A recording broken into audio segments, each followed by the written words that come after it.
Mesdames et messieurs, bonsoir. Dans l'actualité ce soir, à la une, poursuite de la tournée du ministre du Budget à l'intérieur du pays.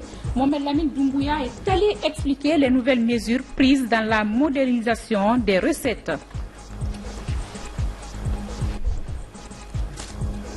Aménagement de la future décharge de Horira, le gouverneur Mathurin Bangoura rencontre les chefs coutumiers afin de prendre des dispositions utiles pour l'ouverture du site dans les jours à venir.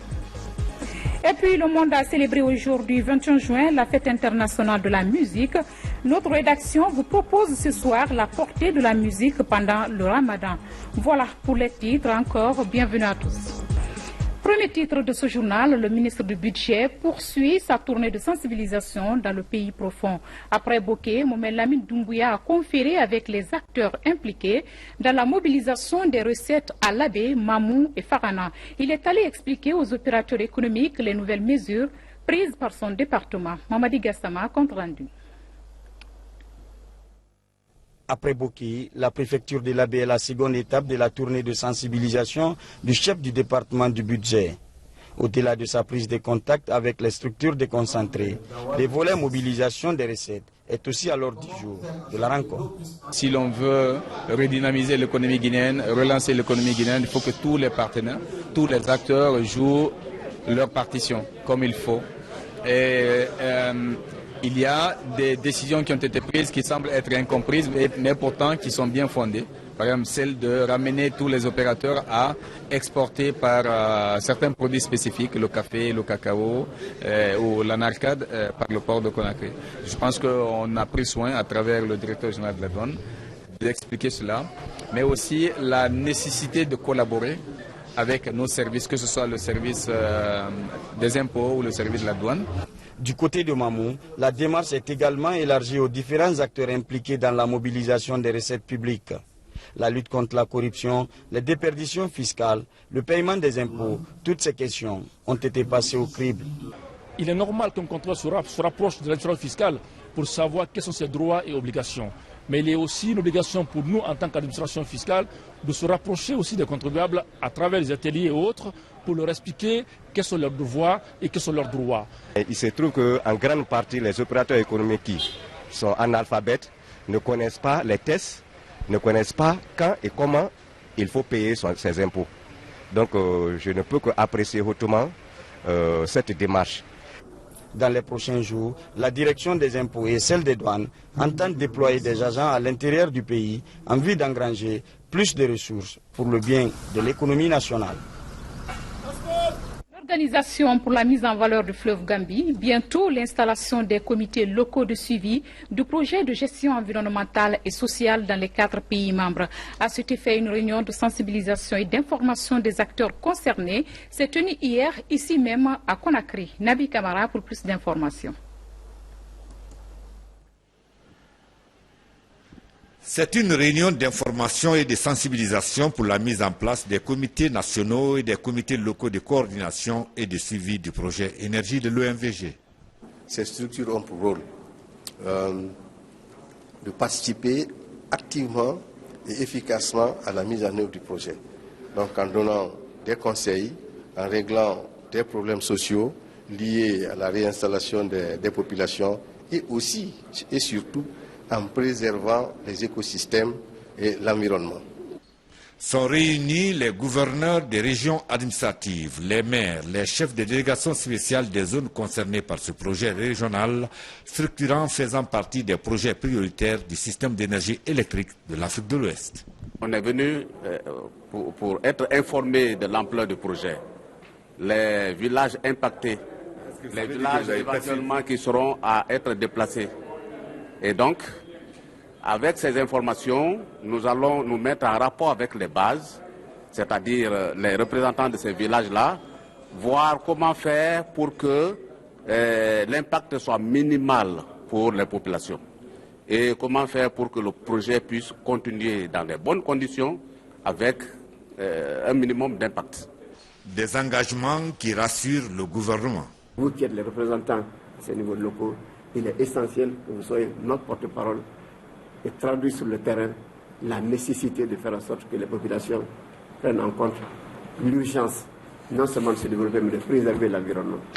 D'ores et déjà, je suis heureux de constater d'une part que les sites de recasement sont choisis en accord avec les populations concernées et d'autre part que le projet prendra toutes les mesures pour maintenir l'équilibre social et économique au niveau des communautés affectées.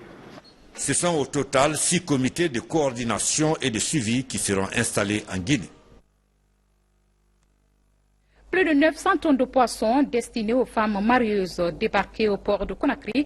Cette denrée est mise à la disposition de ces femmes qui, à leur tour, vont ravitailler les marchés de Conakry et de l'intérieur du pays. Une manière de soulager le panier de la ménagère en cette période de pénitence. Explication, Sedouane Ndiaye. Plus de 900 tonnes de poissons frais débarqués sur le marché par la société Sabo Inter. Ces cartons sont mis à la disposition des marieuses afin d'atténuer la crise actuelle de poissons. Grâce à Bobodi, aujourd'hui, il n'y a pas de crise en Guinée. C'est lui qui aide toutes les femmes marieuses pour décentraliser le poisson à l'intérieur du pays. En ce mois de Ramadan, la demande en produits halieutiques est croissante.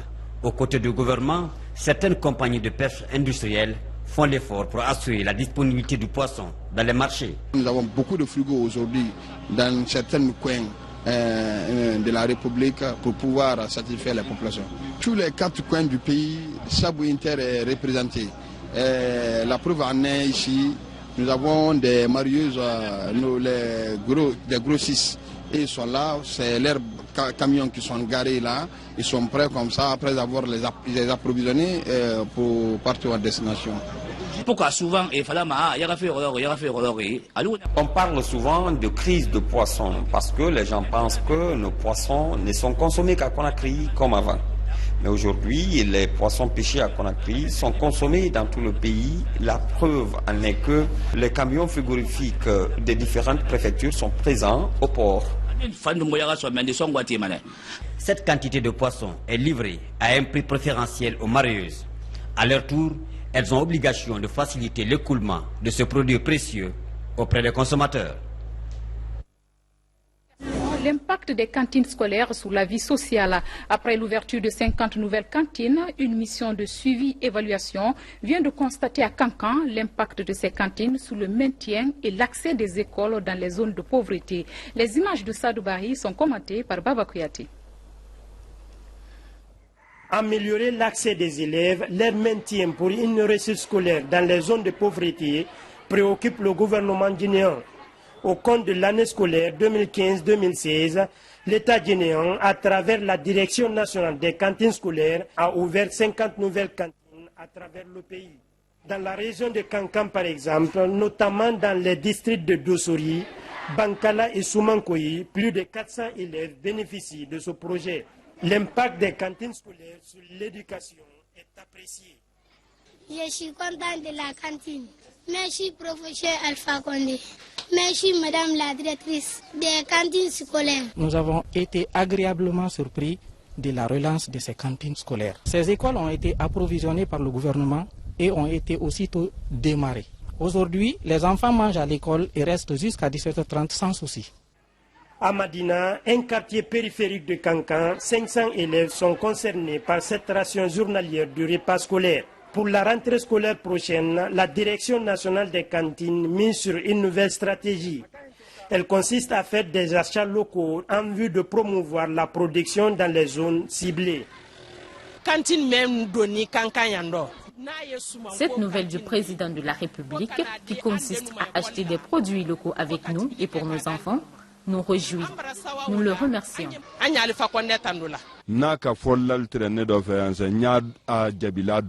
Si cette nouvelle trouvait qu'il y a des batteurs de tam-tam, j'allais danser. Il y a 6 ans, je cultive. Je n'arrive pas à vendre des produits. Actuellement, les élèves ne sont plus recherchés pour qu'ils partent à l'école. Cette mission de suivi-évaluation du programme alimentaire scolaire a permis de déceler des imperfections liées à la bonne marche des cantines. Elle se fixe pour défi couvrir en cantine scolaire toutes les zones de pauvreté en Guinée. Fini l'anarchie publicitaire dans les rues de Conakry. L'Office guinéen de publicité est déterminé à mettre de l'ordre dans le secteur.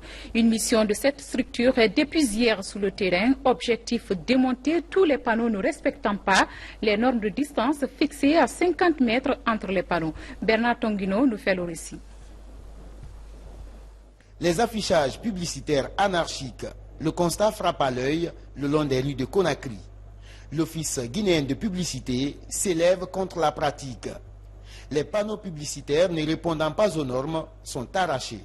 L'objectif de cette mission consiste à mettre l'ordre dans le désordre. Les gens se permettent de communiquer n'importe comment, n'importe où, sans aucune référence, aucun recours à l'autorité de régulation et de réglementation qui est l'Office guinéen de publicité. Notre devoir, c'est de faire en sorte que cela cesse et que nous revenons à une gestion normale de ces secteurs importants et névralgiques dans la vie économique, sociale de notre pays. Cette mesure de déguerpissement s'élargit aux agences de publicité non agréées. Le directeur général de l'OGP s'est dit choqué par ces structures qui exercent sans aucune licence. Plusieurs agences sont fermées en attendant la régularisation de leur situation.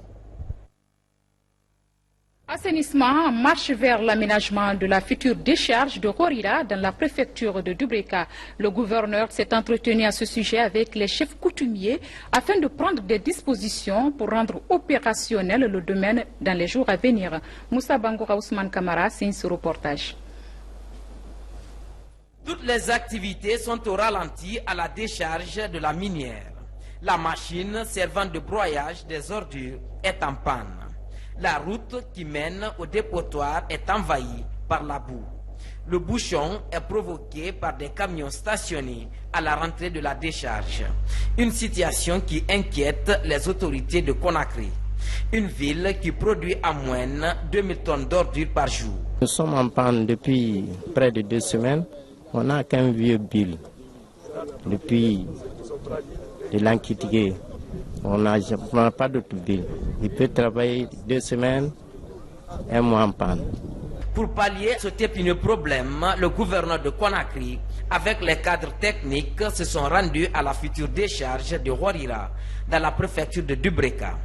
Avec le préfet, général Mathurin Bangoura a échangé avec les chefs coutumiers pour l'aménagement du site. C'est un site qui mérite un aménagement. D'abord, il y a un préalable. Le préalable, les coutumiers ont été contactés. Il y a un certain montant qui a été payé par le gouvernement à ces coutumiers. Il y a un reliquat qui reste à payer. C'est ce reliquat qui va, le préfet peut-être va vous le dire tout de suite, c'est ce reliquat qu'il faudra payer et très rapidement trouver les moyens d'aménagement de ce site. On a rencontré les coutumiers parce que c'est une situation que moi j'ai trouvée en place. Effectivement, mon prédécesseur m'a fait le compte rendu par rapport à ce site. Donc, il y a un reliquat qui reste à payer, une somme de 200 millions pour les coutumiers pour que les choses rentrent en vigueur. Avant la mobilisation des fonds pour le dédommagement des populations riveraines, des bulldozers seront mobilisés dans les prochains jours pour l'opérationnalisation de ce domaine de 60 hectares. Pallier les faiblesses du système de santé primaire, la question a suscité une formation sur le projet d'amélioration des services de santé à la base. Cette première phase concerne les régions de Labé et Farana. Elle permettra entre autres la réduction de la mortalité mère-enfant. Guéné Yansane, compte rendu. La relance effective du système de santé guinéen est le principal enjeu de ce conclave. Financé à hauteur de 15 millions de dollars américains par l'Association internationale pour le développement, groupe de la Banque mondiale de relance du système de santé, le projet s'étend sur 5 ans et va couvrir les régions de Labé et Farana. Après Ebola, le président de la République avait dit que Ebola est une opportunité, ce contexte des opportunités prévues. Et je suis certain que l'état de santé des populations de nos régions constitue un indicateur fort qu'il fallait absolument ce projet dans cette région pour améliorer les soins de santé primaire afin d'améliorer en même temps les conditions de vie et d'existence de ces populations. On va revenir au bon système que la Guinée a connu au moment où nous avons été cités comme étant un exemple au niveau national pour essayer d'appuyer les soins de santé primaires, où nous savons bien qu'au niveau rural, 70% de la population s'y trouve, et c'est là où il y a les soins de santé primaire, et c'est là où nous devons réduire les taux de mortalité maternelle et infantile. Ce projet est piloté par le ministère de la Santé en collaboration avec d'autres départements sectoriels. Ce projet aussi va s'étendre à la région de Mamou avec l'apport de financement complémentaire. Et d'ailleurs, déjà dans le cadre de la synergie et de la meilleure gestion, une gestion rationnelle des fonds, l'Union européenne apporte encore un fonds dans le cadre de la mise en place des laboratoires et renforcement des capacités des laboratoires pour couvrir les mêmes régions qui sont sur place. Le projet d'amélioration des services de santé primaire couvre 106 centres de santé, 339 postes de santé, 9 hôpitaux préfectoraux et 2 hôpitaux régionaux. Autre actualité sanitaire, les activités de la surveillance à base communautaire viennent d'être lancées dans la commune de Matam. Le projet a pour but principal d'impliquer la communauté à l'identification et à la notification de toute maladie à potentiel épidémique. Kerno Maroufba, Mamadou Patebaldi. Les 2 années de la présence d'Ebola en Guinée, beaucoup d'insuffisances ont été enregistrées dans la lutte contre l'épidémie. Entre autres, la non-implication effective de la communauté. Le lancement de ces activités de surveillance à base communautaire répond à un de ces manquements.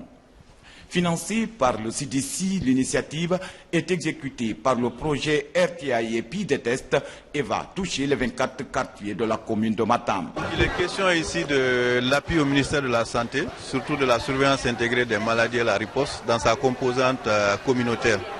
Donc RTA est un partenaire d'appui à cette composante communautaire ici à Matam. Ce sont des agents qui ont été identifiés dans leur secteur, dans les quartiers différents, par leur communauté eux-mêmes et qui ont été mis à la disposition de la direction communale de la santé de Matam et que nous on a appuyé de façon technique et financière pour leur formation, leur équipement maintenant. Éventuellement, on va appuyer aussi pour le suivi du déroulement des activités dans la communauté. Pour mieux coordonner les activités sur le terrain, les centres de santé, eux, reçoivent des motos, des ordinateurs et d'autres accessoires, tandis que les agents de santé communautaire bénéficient chacun d'un vélo, et un jeu imperméable. Tout un mécanisme qui vise à renforcer le système de surveillance épidémiologique. C'est important pour nous, dans la mesure où c'est une lacune que nous sommes en train de corriger. Nous nous sommes rendus compte que la surveillance épidémiologique que l'on faisait dans le pays depuis maintenant plus d'une quinzaine d'années pêchait à un niveau, pêchait par une lacune, c'est la non-implication de la communauté et ça s'est traduit par tout ce que vous avez vu pendant la riposte contre Ebola. Ces agents, au nombre de 93, devront couvrir efficacement leur zone de surveillance en vue de notifier tout autre cas de maladie virale comme la rougeole, le choléra, la méningite et la poliomyélite.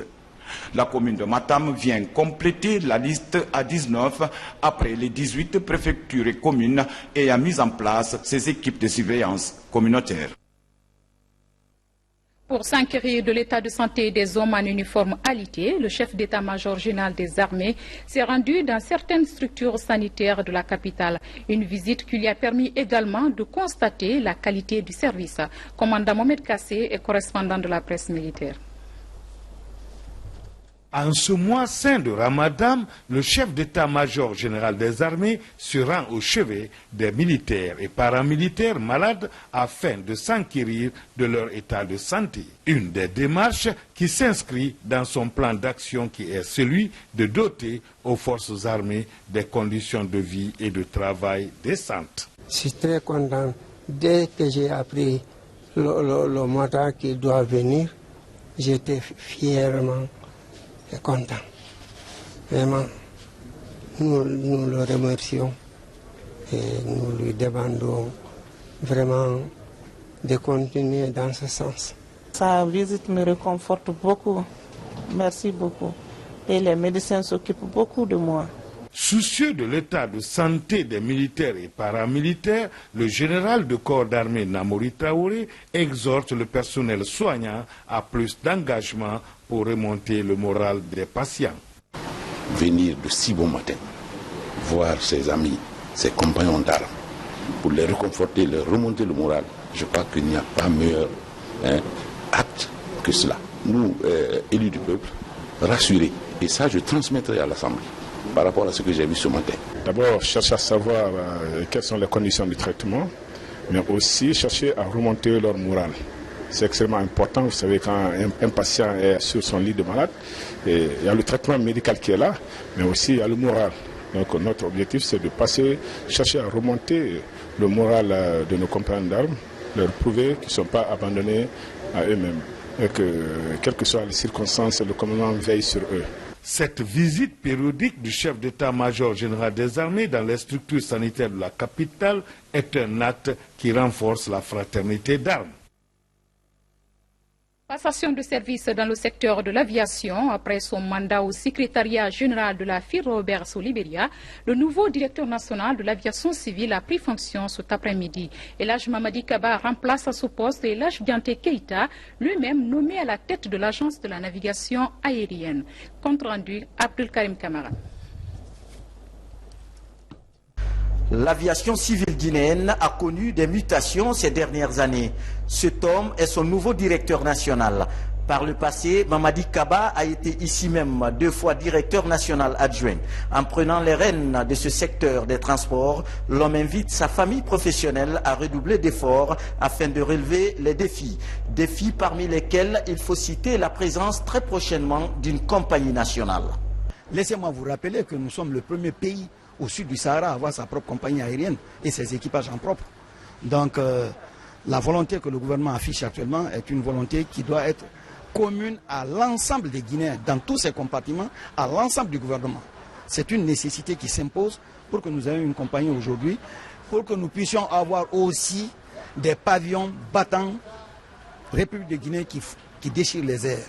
Après 7 ans à la tête de l'aviation civile, Dianté Keïta revient à l'agence de la navigation aérienne. Le nouveau directeur de l'ANA parle aussi des défis à relever ensemble. Il y a des défis professionnels, il y a des défis de formation, il y a des défis de rajeunissement des cadres. Je pense qu'avec l'aide de tous les travailleurs, avec la conjugaison des efforts, nous allons parvenir quand même à faire quelque chose. Le ministère des Transports, qui a présidé les 2 passations de service, a mis un accent particulier sur le rajeunissement des personnels de ces secteurs. Il exhorte ensuite les 2 directeurs à s'inscrire dans la dynamique de la formation de leurs travailleurs. Culture à présent, un nouveau-né dans les rayons des bibliothèques de Guinée, alias Maurice ou la méchante machine de l'État, est un nouvel ouvrage destiné à encourager l'entrepreneuriat. L'auteur Yati Kondé vient d'animer une conférence sur son livre et les enjeux de l'entrepreneuriat pour la Guinée. Kernos Mandialo.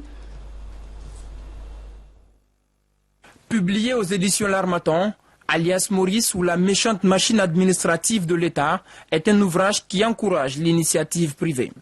L'auteur Yati Kondé raconte l'histoire d'un ancien combattant de la guerre d'Indochine qui, de retour à Fomi dans son village natal en Guinée, tente de convaincre ses 8 enfants de refuser d'intégrer l'administration publique. Seuls 2 d'entre eux ayant suivi ses conseils connaîtront une fin heureuse, les autres regretteront leur choix en fin de compte. Une invite à une prise de conscience sur les bienfaits de l'entrepreneuriat, une contribution de nature à susciter une réaction auprès de ces étudiants de l'université Mercure qui vont bientôt se lancer sur le marché de l'emploi. Ça m'a motivé de plus à l'entrepreneuriat. Cette expérience, ça m'a donné des leçons, non seulement sur le secteur public, mais aussi sur le secteur privé. On dit qu'il n'y a pas un étudiant diplômé sans emploi, seulement qu'un étudiant diplômé sans initiative. Donc ça venait à pu mettre les étudiants en confiance, parce que quel qu'en soit le salaire, si c'est toi-même qui fixes ton salaire, c'est mieux que si on fixe son salaire, en quelque sorte. Le développement de l'esprit d'entreprise est de plus en plus encouragé dans les milieux universitaires guinéens où la tendance est à la formation de créateurs de richesses. Perçu comme un moyen de lutte contre le chômage, le conférencier livre à travers son œuvre quelques astuces pour réussir dans l'entrepreneuriat. Audace et gestion rigoureuse reviennent constamment dans les passages de son livre qu'il partage avec les étudiants. Et même ils ont compris. Bon, si avant, au niveau du secteur privé, il y avait assez d'anomalies, mais au fur et à mesure, avec les institutions de Bretton Woods et avec nos gouvernements en place, on corrige ces imperfections. Donc ces mauvais exemples sont en train d'être corrigés. Les jeunes ont compris que le secteur privé est la meilleure voie pour leur devenir, est la meilleure voie pour l'avenir de la nation. Et je pense qu'ils emprunteront le secteur privé au lieu de s'orienter vers un secteur de l'administration qui est déjà rempli et où émerge le sous-emploi. Avec une population en majorité jeune, dans un pays où la question d'emploi est une des priorités, l'essor du secteur privé est sans doute la meilleure manière de créer plus d'emplois. Et c'est là tout le message livré dans ce second ouvrage de l'auteur, paru en avril dernier. En bref et en images, le tribunal de première instance de Dixine renvoie une fois de plus le dossier qui oppose Jacques Théa au syndicat de la RTG. Cet autre renvoi est fixé pour le 5 juillet prochain. L'avocat des prévenus justifie ce renvoi par l'absence de Manga Fodé Touré du territoire national. Quant à l'avocat de la partie civile, il estime que la justice va édifier la lanterne sur cette affaire. La musique est célébrée ce 21 juin par la communauté internationale. En Guinée, cette fête se passe dans un contexte religieux à cause du mois de Ramadan. Mais qu'à cela ne tienne, notre rédaction s'est intéressée à la portée de la musique pendant ce mois saint. Marie-Angélique Bangoura. Fête de la musique, mais elle ne se fait pas sentir en Guinée, car cette fois-ci, elle coïncide avec le mois de Ramadan. Dans certains coins de la ville fréquentés par les artistes, l'ambiance est maussade. Elle est surtout caractérisée par les attitudes du Ramadan. Ici, dans la cour de la Payotte, un balafoniste passe une partie de son temps à lire les passages du Coran. Il consacre son temps à ce mois de pénitence. Quand on est musulman, le Ramadan, le jour qu'il vient te trouver, on ne le prépare pas. Dès que le Ramadan vient, on se jette là-dessus. Ce n'est pas toutes les activités comme vous pensez. Il y a de ces travaux qu'on le fait dans le Ramadan. Par exemple, les travaux du studio. Beaucoup de personnes font leur travail au mois de Carême. En Afrique ici, il n'y a pas de festival. Au mois de Ramadan, il n'y a pas de concert. Toutes les autres activités sont arrêtées, seulement les travaux de studio. La musique ne serait pas interdite en ce mois de Ramadan.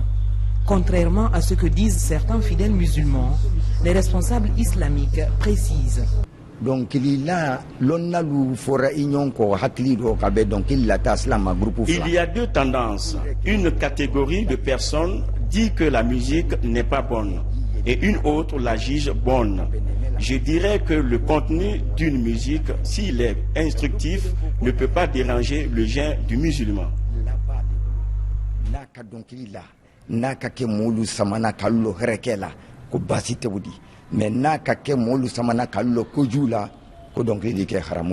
Par contre, au centre culturel franco-guinéen, le 21 juin va être célébré. La fête de la musique, je crois que c'est d'abord un signe, un clin d'œil d'amour entre les hommes. Parce qu'on s'aperçoit que notre monde devient fou, que les événements sont tragiques un peu partout dans le monde, que ce soit sur notre continent, en Afrique, que ce soit récemment à Paris ou aux États-Unis, il y a hélas très très peu de temps. Et donc la musique relie les êtres entre eux. Je crois qu'au-delà des différences de culture, deux musiciens venant de deux continents et de deux cultures différentes, spontanément vont trouver un langage commun. Déjà, le groupe African Groove de Maître Barry est en France pour représenter la Guinée à l'occasion de la fête de la musique. Voilà, mesdames et messieurs, c'est la fin de ce journal. Bonne suite de Ramadan à tous les fidèles musulmans et excellente soirée à tous. À demain.